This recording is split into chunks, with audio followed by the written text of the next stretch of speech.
Hoy comenzamos unas nuevas cartas de este amado apóstol Pablo. No sé si ustedes se han encariñado con él, pero en lo personal es como que una amistad surge y que nos acompaña en el diario vivir, ya que es como si nos estuviéramos conectando con él.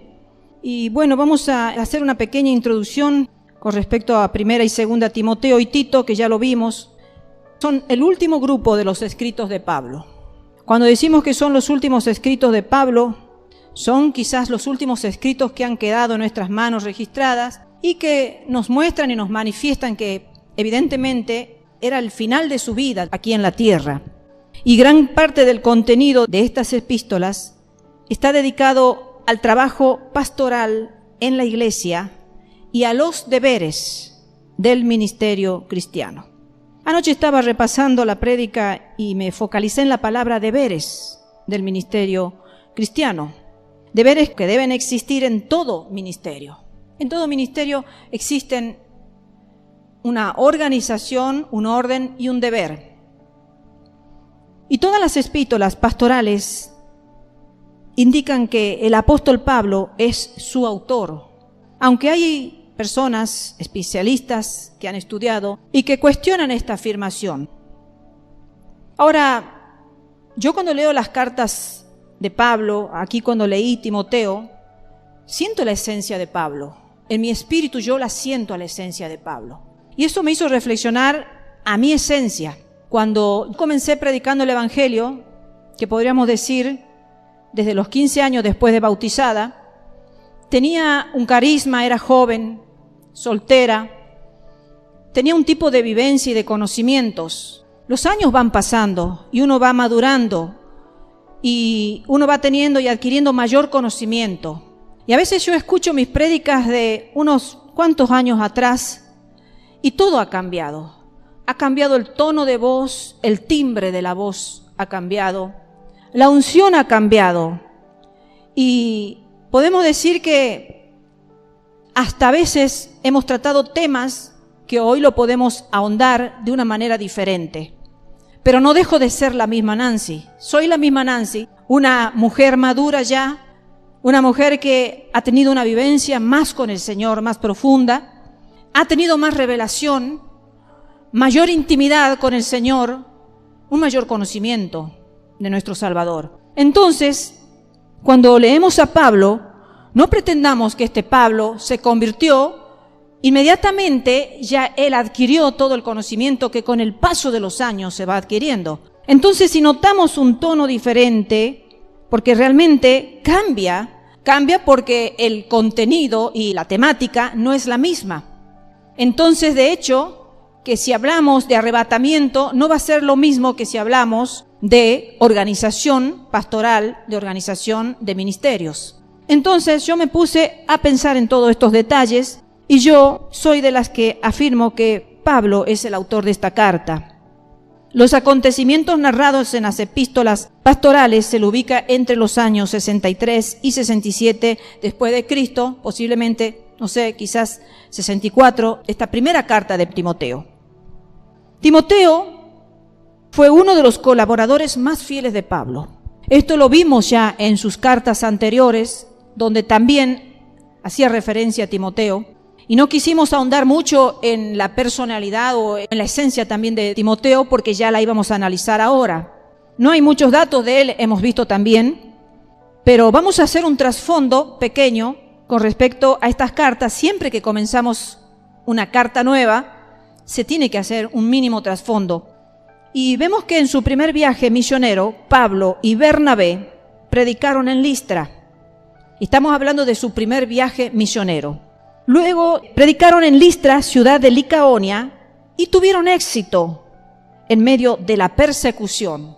Qué hermoso es decir que tuvieron éxito en medio de la persecución, porque muchas bocas han sido calladas, cerradas por la persecución. O sea, haciendo referencia que muchos de ellos fueron muertos, otros encarcelados, sin posibilidad de comunicación, y otros por miedo, dispersados, pasaron al anonimato. Porque realmente, hermanos, el temor en todas las personas no provoca lo mismo. La persecución en todas las personas no provoca lo mismo. Y tendríamos que ubicarnos nosotros en la situación de todos los perseguidos, nosotros los que no estamos perseguidos de la misma forma que Pablo lo vivió, Bernabé y todos estos apóstoles, tendríamos que reflexionar cómo seríamos en esa instancia. Porque hoy nosotros imaginamos cómo podríamos ser, pero llegado el momento tendríamos que ver cómo seríamos, cómo actuaríamos, si cerraríamos nuestra boca definitivamente por temor, por cobardía, por miedo, por preservar nuestras vidas, o la lanzaríamos a la voz, cueste lo que cueste, y no nos importaría aún que nuestra vida sea sacada de la tierra por martirio. Entonces, aquí me dio alegría cuando yo sabía que en medio de la persecución tuvieron éxito. Y parece que durante ese ministerio, una judía llamada Loida y su hija Eunice se convirtieron a Cristo. Eunice estaba casada con un gentil griego, con el cual tuvo a Timoteo, quizás único hijo, no se sabe, se cree. Y evidentemente Timoteo había sido instruido en la religión judía, pero su padre había rehusado que fuera circuncidado. Y allí, en esa conversión, comenzó una estrecha relación y se desarrolló desde el principio entre Pablo y Timoteo. Que cuando Dios va a juntar dos personas, hace que desde el comienzo empiecen a unirse en pensamiento, porque tiene que existir un yugo igual para el ministerio también. No solamente hablemos del matrimonio, del yugo igual en el matrimonio, sino también hablemos del yugo igual en el ministerio. Y qué hermoso esto que sucedió entre Pablo y Timoteo, que ellos empezaron a tener una hermosa y una estrecha relación. Y entonces cuando Pablo regresa a Listra en su segundo viaje, halló que Timoteo era miembro de la iglesia y muy estimado entre los líderes en Iconio. Y otro detalle más de Timoteo, el ser estimado. No es, podemos decir, un estigma para decir qué hermoso es ser estimado en la iglesia, porque a veces no se es estimado a pesar de que se hace la buena obra. Pero en este caso, Timoteo, a Dios le plació que fuera bien estimado y muy estimado entre los líderes de Iconio. Y bajo la dirección del Espíritu Santo, Pablo añadió a Timoteo a su grupo apostólico. Importante este detalle, verlo, de que con la dirección del Espíritu Santo se añadió a Timoteo a su grupo apostólico. Porque a veces suele pasar que el sentimentalismo o los lazos familiares o el amiguismo o cualquier situación puede llevar a involucrar a ciertos cristianos en un grupo, en este caso apostólico, pero podemos hablar de otros tipos de grupos ministeriales, y no por la guianza del Espíritu Santo. Entonces, por eso es importante en la iglesia mantener una conducta de tal forma que en el momento de tomar decisiones no afloren las emociones, no afloren los sentimientos, sino sigamos la guianza del Espíritu Santo para que nos vaya bien. Porque si nosotros a veces elegimos por sentimentalismo, eso no va a perdurar con el tiempo. Evidentemente vemos que hay muchas historias reales del presente en donde se han formado grupos que con el tiempo se han destruido. Porque, como estoy repitiendo y diciendo, es importante dejar de lado el sentimentalismo, el emocionalismo, el familiarismo, podríamos decir, para dejarnos guiar por el Espíritu de Dios y ver qué es lo que Dios quiere y con qué persona, y qué persona unida con cuál otra. Entonces, aquí la dirección del Espíritu añadió a Timoteo a ese grupo apostólico. Y como iban a estar trabajando entre judíos, Pablo le recomendó a Timoteo que se circuncidara, no porque fuera necesario, sino para no ofender a los judíos, ya que su madre era judía, la madre de Timoteo. Recordemos que el apóstol Pablo comenzó su ministerio con los judíos, para luego el Señor lo llevó a los gentiles. Entonces, este es el caso en esta instancia y en este tiempo con la historia de Timoteo. Fue necesario por el entorno en el que se iban a mover, el circuncidarse, pero no es porque fuera obligatorio. Y la primera carta de Timoteo da a entender que Timoteo se encontraba en Éfeso, donde Pablo lo había dejado con varias misiones. La vamos a focalizar en singular. Una misión focalizada en varias. Primero, velar por la sana enseñanza frente a ciertas doctrinas erróneas y prácticas erróneas que se estaban difundiendo en Éfeso. Velar, estar mirando, estar expectante, estar vigilando. ¿Qué está pasando? No es solamente en nuestros tiempos el tema de la falsa doctrina. Lo venimos hablando en todas las cartas de Pablo, cómo inmediatamente que se predicaba el verdadero evangelio, surgían los contrarios, los que tergiversaban, los que predicaban doctrinas diferentes. Y entonces, en este caso, Pablo está enviando y dejando con esa misión a Timoteo para que vele por la sana enseñanza, para que no se dejen engañar por las falsas enseñanzas. En segundo lugar, por el buen orden en la comunidad, en el lugar donde estaban predicando la sana doctrina. Importante también estar, como se habló en el inicio de la reunión, la importancia del orden en todos los sentidos. Orden en la vida personal de cada uno de nosotros, orden en una vida familiar para que haya paz en el hogar, orden en la iglesia, orden en la comunidad donde vivían. Entonces no desestimemos, hermanos, el orden, porque a veces estoy observando yo que en estos últimos tiempos es como que todo salga como salga, y algunos le atribuyen al obrar del Espíritu Santo. Pero a veces no tiene nada que ver el Espíritu Santo, es cuestión de un orden humano donde es necesario que se establezcan ciertos reglamentos, enseñanzas, mandamientos o mandatos de hombre para mantener el orden en una comunidad, en un lugar donde se va a predicar el Evangelio. En tercer lugar, se lo dejó allí a Timoteo con esta misión de darle instrucciones sobre las responsabilidades pastorales. Hay muchas responsabilidades pastorales y Timoteo, como líder, tenía que ir entendiéndolas, conociéndolas y practicándolas. Porque obviamente iban a seguir formándose otros líderes pastorales también. Y también, no solamente para darle instrucciones sobre las responsabilidades pastorales, sino también las cualidades y deberes del liderazgo de la iglesia. Porque no todos tienen cualidades pastorales. Y en eso hay que analizar y ser sensatos y entender si realmente calificamos para el pastorado, tenemos las cualidades del pastorado o deberes para el liderazgo, porque no todos nacen para ser líderes. Algunos simplemente nacen para seguir a un líder y otros nacen ya y se los va viendo desde pequeño cómo tienen ese carácter de líder. Y entonces se va observando todo eso para poder determinar en la iglesia quiénes serán los que van a guiar a una iglesia. Unos son los que guían, otros son los que siguen, otros son los que ayudan. Entonces todos son necesarios, pero a Dios le ha placido determinar liderazgos en las iglesias.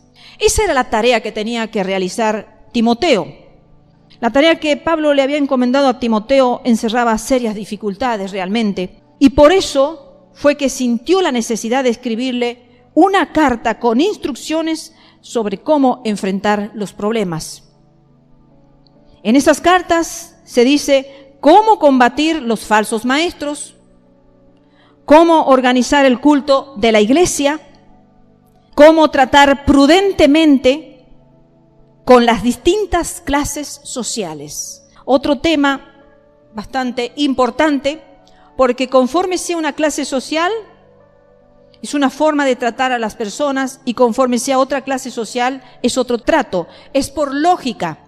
Las distintas clases sociales tienen sus estilos de vida que no se comparan a veces entre las que son diferentes. Cada clase social tiene su estilo de vida. Entonces no se puede tratar quizás de la misma manera a una clase social alta como a una media, como a una baja. Entonces ahí tenía que ser bastante sabio en cómo poder llegarse a todas las personas sin ofender a nadie, sin dañar a nadie, y poder ser de edificación a todos y que todos sean de edificación a la vez para la comunidad, para la iglesia.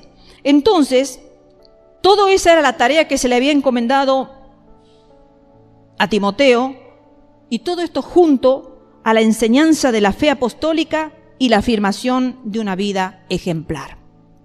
Porque para ser un apóstol, tener una vida y hacerse llamar apóstol, hay que realmente tener una fe y una enseñanza para poder realmente cumplir con todos los requisitos de la cual un apóstol tiene que cumplir. Y además una vida que debe respaldar. Porque no es por sí llamarnos nada más apóstol, pastor, profeta, evangelistas.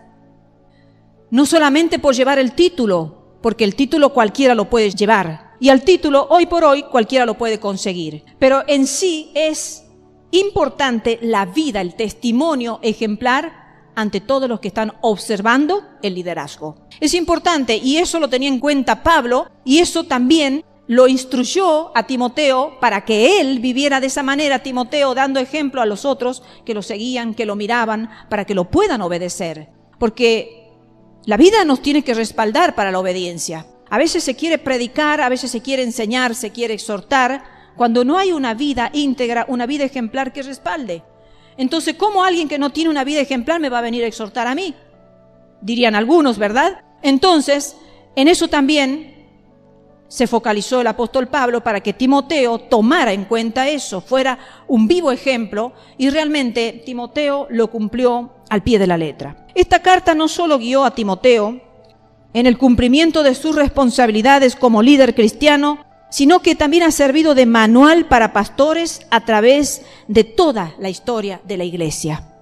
Hoy vamos a las librerías evangélicas y tenemos guías pastorales, un montón, de diversos autores, diversos tamaños, tenemos para elección. Pero qué hermoso que en la Biblia nosotros realmente podemos encontrar toda la guía pastoral. Si somos pastores, si somos evangelistas, si somos líderes, podemos venir a la Biblia y vamos a encontrar la guianza perfecta y suficiente para guiar una iglesia. No está de más los escritos de aquellos que han sido inspirados por el Espíritu Santo, inspirados por Dios, para escribir y ayudar. Yo he sido muy ayudada por grandes siervos y soy muy ayudada, y realmente muchas de mis prédicas son basadas en otros antecesores míos que tienen mayor experiencia y conocimiento.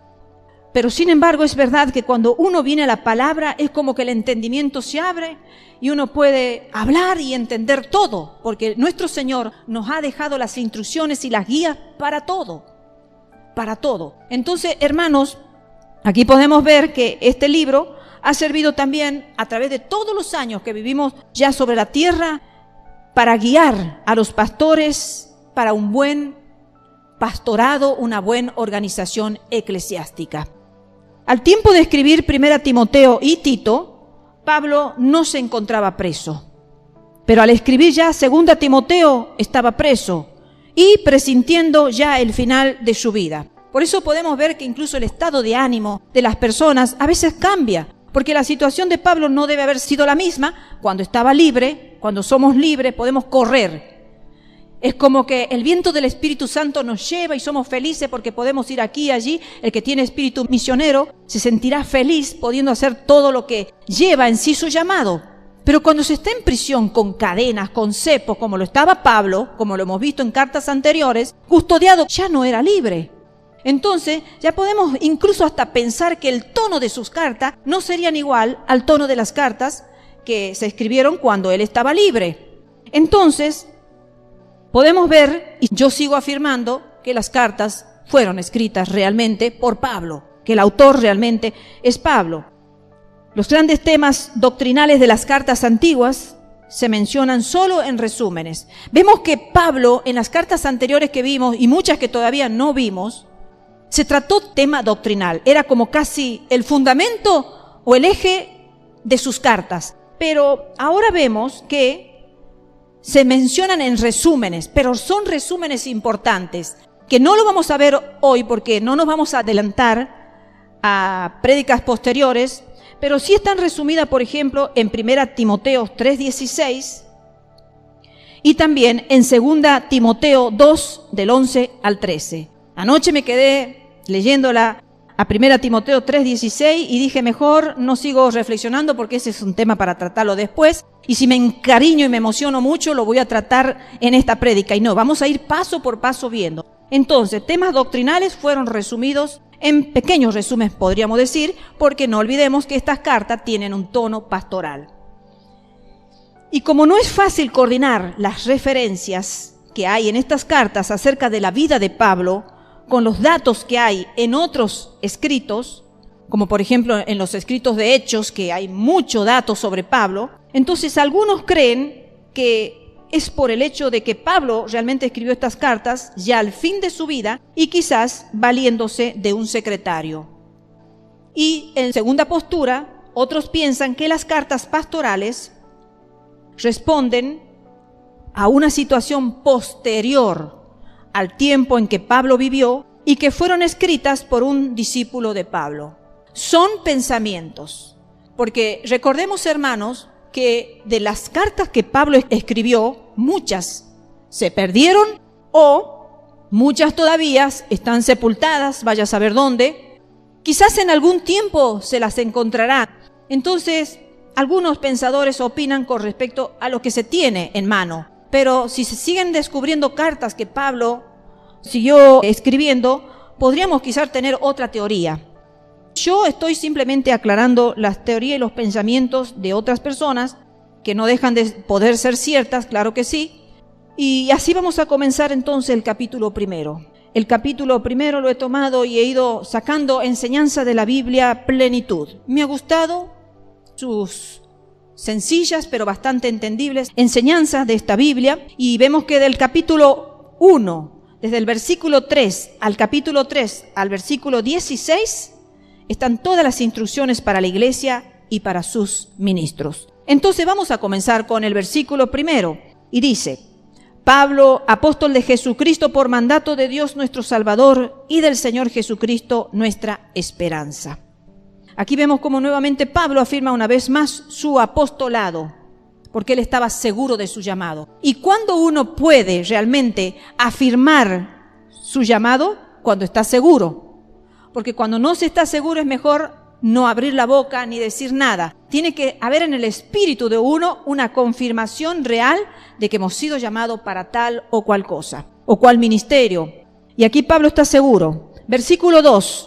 A Timoteo dice: verdadero hijo en la fe, gracia, misericordia y paz de Dios nuestro Padre y de Cristo Jesús nuestro Señor. Vemos cómo aquí la carta está dirigida a su hijo espiritual. Y esto lo podemos afirmar un poquito con Filipenses. Vámonos a la otra carta escrita por el apóstol.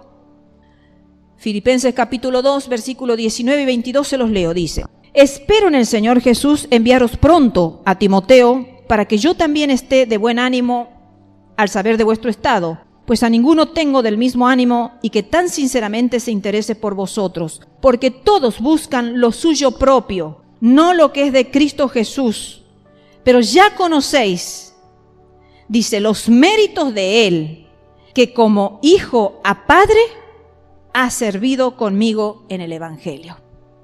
Timoteo, como hijo a padre, ha servido conmigo en el Evangelio. Entonces, realmente vemos que Timoteo era considerado un hijo espiritual del apóstol Pablo.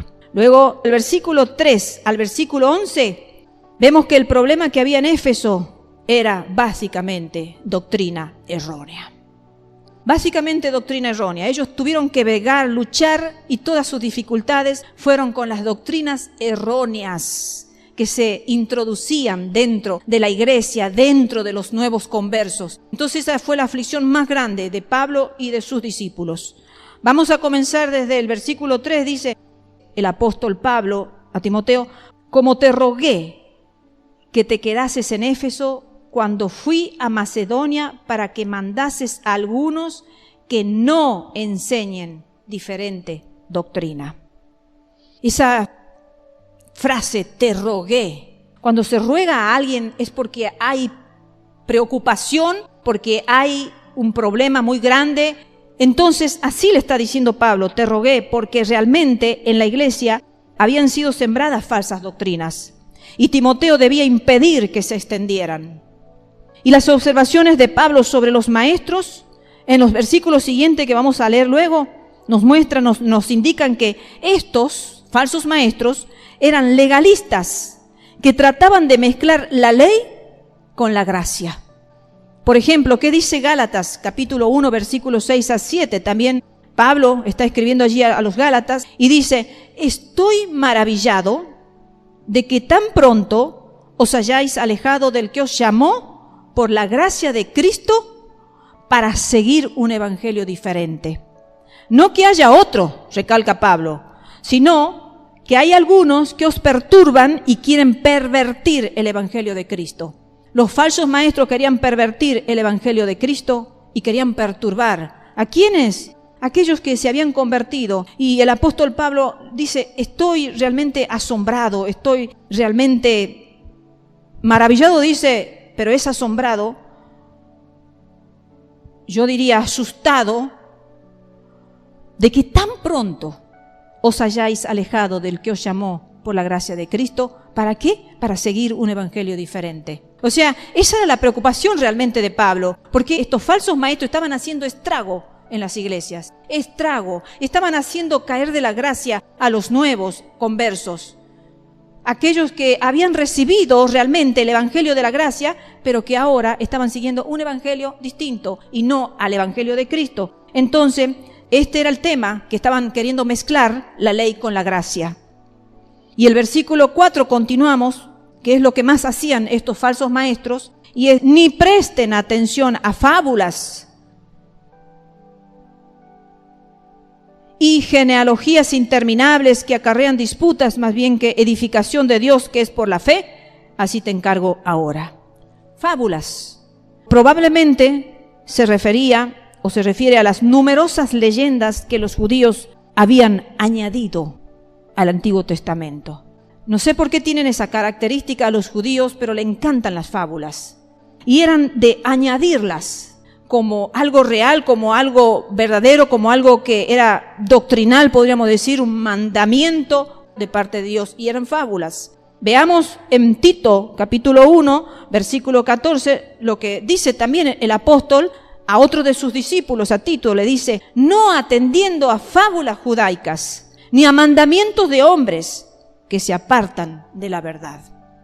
Entonces, este era un tema muy delicado, que tuvo que enfrentarlo Pablo, y ahora lo tenía que preparar a Timoteo para que lo ayudara, ya que Pablo, como hemos dicho, tuvo tiempos de prisión, de cautiverio, y las regiones eran muy grandes para que él realmente pudiera estar en todos los lugares. Entonces Timoteo ahora tenía esa encomienda de no permitir que las leyendas de los judíos se sigan difundiendo. Y 1 Timoteo,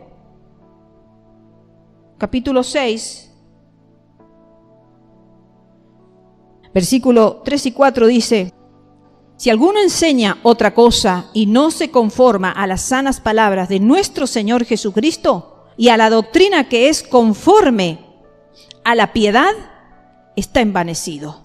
Nada sabe y delira acerca de cuestiones y contiendas de palabras, de las cuales nacen envidias, pleitos, blasfemias, malas sospechas. Entendemos, hermanos, cómo esto que traían estos falsos maestros judíos legalistas provocaban todo esto. Y también era costumbre de los judíos ampliar las genealogías del Antiguo Testamento, y en muchas ocasiones, cuenta la historia, inventando nombres y fabricando leyendas. Y estuve leyendo sobre el caso esto de los judíos que ampliaban las genealogías, y eran tan legalistas que ellos querían llegar sus genealogías hasta Abraham. Hasta Abraham. Y eran interminables genealogías que no terminaban ni acababan nunca, y que Pablo decía: no tiene sentido, no tiene valor hacer todo esto, querer llegar a la genealogía de Abraham, porque era el padre de la fe realmente, a donde Abraham había tenido ese poderoso llamado directamente de parte de Dios, de salir de su tierra pagana para formar una nación diferente. Pero esto no beneficiaba ni ayudaba en nada el tema de las genealogías. A veces nos conformemos, hermanos, con 3 o 4 genealogías para atrás de nosotros, ¿no es cierto? Lleguemos hasta la genealogía de nuestros tatarabuelos y nos conformemos con eso. Pero es como que ellos querían llegar a ese tipo de genealogías extensas que provocaban celos, envidias, pleitos y todo tipo de disensión dentro de los grupos que se estaban formando de hijos de Dios. Versículo 5 dice: pues el propósito de este mandamiento es el amor nacido de corazón limpio y de buena conciencia y de fe no fingida. Este mandamiento de Dios no debe conducir a enfrentamientos o debates, sino al amor hacia Dios y hacia los seres humanos. Eso es lo que realmente recalcaba Pablo, que este mandamiento, que no tenía que ser de hombres, como hacían los judíos legalistas, que ponían mandamientos de hombre, sino el mandamiento de Dios es el amor nacido de un corazón limpio, dice, y de buena conciencia y de fe no fingida. Eso es lo que se procuraba en la iglesia. No solamente en la iglesia aquí donde estamos viendo, en Éfeso o en Gálatas, en todas las iglesias. Una fe no fingida tiene que existir en todas las iglesias, hermano. Eso no tiene que importar, que los mandamientos salgan de un corazón realmente limpio, de una buena conciencia y de una fe verdadera, real, genuina, no fingida como hacían estos falsos maestros. Fingían la fe, fingían las enseñanzas, como ya vamos a ver. Y el versículo 6 dice: de las cuales cosas, desviándose algunos, se apartaron a vana palabrería. Vana palabrería. ¿Qué es lo que le escribe a Tito 1:10?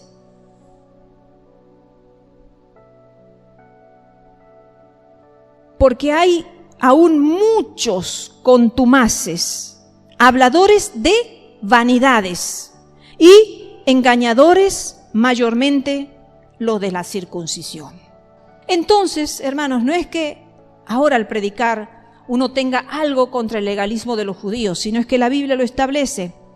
Había muchos realmente, y los más contumaces y los más duros y los que más provocaban disensiones y problemas y divisiones, realmente, mayormente lo de la circuncisión.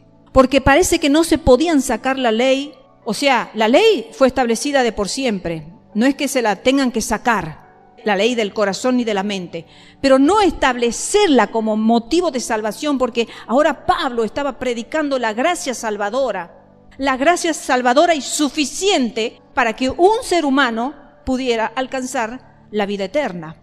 Pero entonces estos judíos no se conformaban con la gracia salvadora de nuestro Redentor que vino a la tierra, y ellos querían seguir haciendo la mezcla y querían seguir con las antiguas costumbres. Y aún ellos también estaban llenos de vanidad, llenos de engaño, y eran duros, contumaces. No dejaban un corazón abierto, no tenían una mente abierta, como la tuvo que tener Pablo, porque Pablo también en un tiempo era contumaz, duro, altivo de espíritu, cuando no se había convertido, pero dejó que el Espíritu Santo trabajara en Pablo. Pablo fue transformado porque dejó que el Espíritu Santo trabajara en su vida y arrancara todo lo que tenía que ser arrancado de Pablo, a diferencia de estos que seguían queriendo mantenerse en la ley y los llevaban a que quieran practicar lo que antes en la ley era necesario y que ahora ya no era necesario. Porque recuerden, hermanos, que entre la ley de los 10 mandamientos que fue dada por Dios a Moisés, también existían otros mandamientos que Moisés había establecido, otras leyes civiles, leyes con respecto a la alimentación y distintos tipos de reglamentación para que la nación pudiera vivir en sí como nación. Eran otros tipos de leyes establecidas y dadas realmente por Moisés, y muchas veces esas eran las que los judíos querían seguir practicando en esos tiempos. Entonces, podemos ver la tarea difícil que tuvo que enfrentar Timoteo. El versículo 7 sigue diciendo, hablando de los mismos, queriendo ser doctores de la ley, sin entender ni lo que hablan ni lo que afirman. Sabemos que un doctorado en algo es un nivel superior a una maestría. Eso lo sabemos. Nosotros decimos, yo soy maestro en la ley, pero cuando se dice yo soy doctor en la ley, es como algo que lleva un nivel de estudio superior. Entonces, fíjense en cómo expresa aquí Pablo, que dice que esas personas que usaban vanas palabrerías, en fin, que querían introducir fábulas y todo eso, querían ser doctores de la ley. Como diciendo, nosotros somos lo máximo, somos lo superior a todos ustedes que han creído simplemente con una fe sencilla, genuina, con una fe verdadera. Nosotros conocemos, hemos estudiado, tenemos un intelecto, eso es un doctorado. Y eso es lo que ellos creían. Y eso es lo que los caracterizaba a los falsos maestros, que buscaban ser reconocidos realmente como doctores de la ley. Sí, porque acá Pablo dice queriendo ser doctores, no que eran doctores, queriendo ser doctores de la ley. Entonces ellos querían ser reconocidos como doctores de la ley, que tenían todas las respuestas, pero que no entendían de lo que hablaban, ni comprendían cuál era el problema a resolver. Tengamos cuidado con este tema, hermanos, cuando a veces queremos ocupar posiciones que realmente no la tenemos, porque podríamos llamar realmente un doctor de la ley a Pablo, ¿verdad? Y sin embargo Pablo nunca usó ese conocimiento para distorsionar o para enredar o para entreverar a la fe salvadora que había conocido realmente de Jesucristo de Nazaret. Luego vamos al versículo 8 al 11, ya hay que reconocer que la ley es para instruir y juzgar ¿a quiénes? A los pecadores, no para traer condenación ¿a quiénes? A los justos. Entonces vamos a leer el versículo 8, dice, pero sabemos que la ley es buena si uno la usa legítimamente. Pablo no subestimaba la ley de Moisés, nunca la subestimó. Es más, sus prédicas en muchas situaciones fueron la ley de Dios, la ley de Moisés. En sus epístolas a los romanos y a los gálatas explica que la ley es necesaria para convencer del pecado. Para eso me gustaría leer Romanos capítulo 7, versículo 12, dice, de manera que la ley a la verdad es santa y el mandamiento santo, justo y bueno. Entonces acá vemos también a Pablo escribiéndole a los romanos y estableciendo y declarando que la ley a la verdad es santa, el mandamiento es santo, es justo y es bueno. Pablo nunca desestimó la ley, jamás. Pero en el versículo 9, sigamos leyendo, dice, conociendo esto, que la ley no fue dada para el justo, sino para los transgresores y desobedientes, para los impíos y pecadores, para los irreverentes y profanos, para los parricidas y matricidas, para los homicidas. Entonces, la ley no es para realmente cohibir al justo, para hacerlo sentir mal al justo, al que ha aceptado realmente el Evangelio de Jesucristo. No, la ley no era para cohibirlo al justo, al cristiano que ya había mostrado su aprecio por la ley. Porque todo cristiano que se convierte va a amar la ley, no por obligación, no porque lo han obligado a aceptarla, sino por amor, porque entiende que la ley es justa, entiende que la ley es santa, que es un mandamiento santo, justo y bueno, y que nos conviene respetarla, aceptarla, amarla la ley. Entonces, la ley no es para realmente hacerlo sentir mal al justo, al cristiano que ya realmente ha mostrado su aceptación a la ley. Los transgresores, para ello era la ley. Porque los transgresores no sienten respeto por la ley ni tienen intención alguna de cumplirla. ¿Para quién fue la ley entonces? Para los transgresores, para aquellos que realmente no tenían ninguna intención en cumplirla.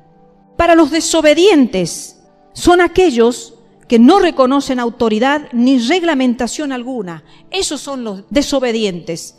No reconocen autoridad establecida en la iglesia ni en ningún lado. No reconocen ningún tipo de reglamentación tampoco.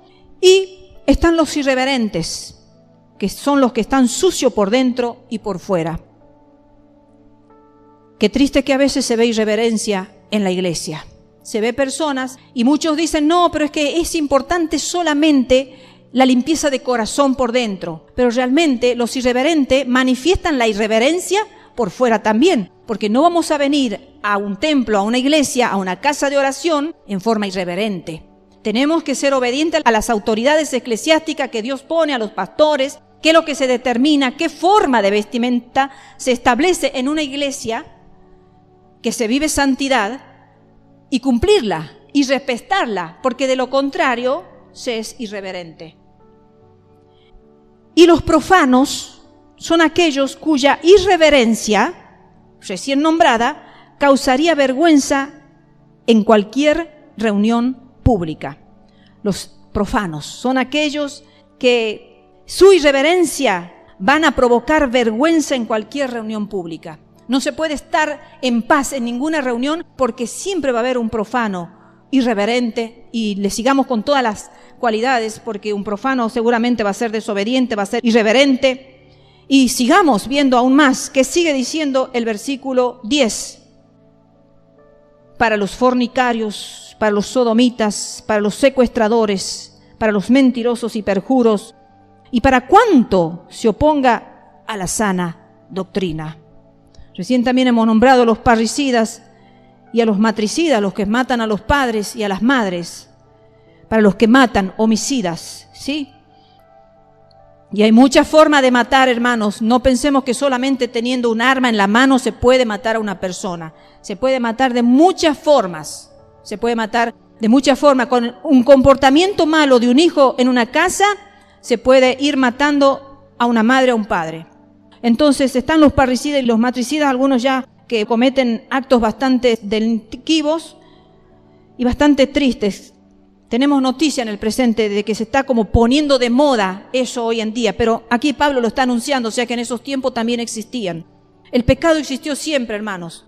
O sea que aquí están los fornicarios, aquellos que practican la inmoralidad sexual, los fornicarios, que son los que tienen relaciones extramatrimoniales. El matrimonio fue establecido con el sexo para establecerlo en su debido tiempo, pero estaban los fornicarios que no respetaban eso y tenían prácticas inmorales sexuales antes del casamiento.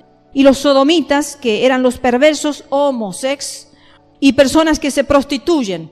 Todo ese grupo, todas esas personas que se rebelan contra el diseño original de Dios y que pervierten la sana doctrina, pervierten realmente lo que se estaba predicando.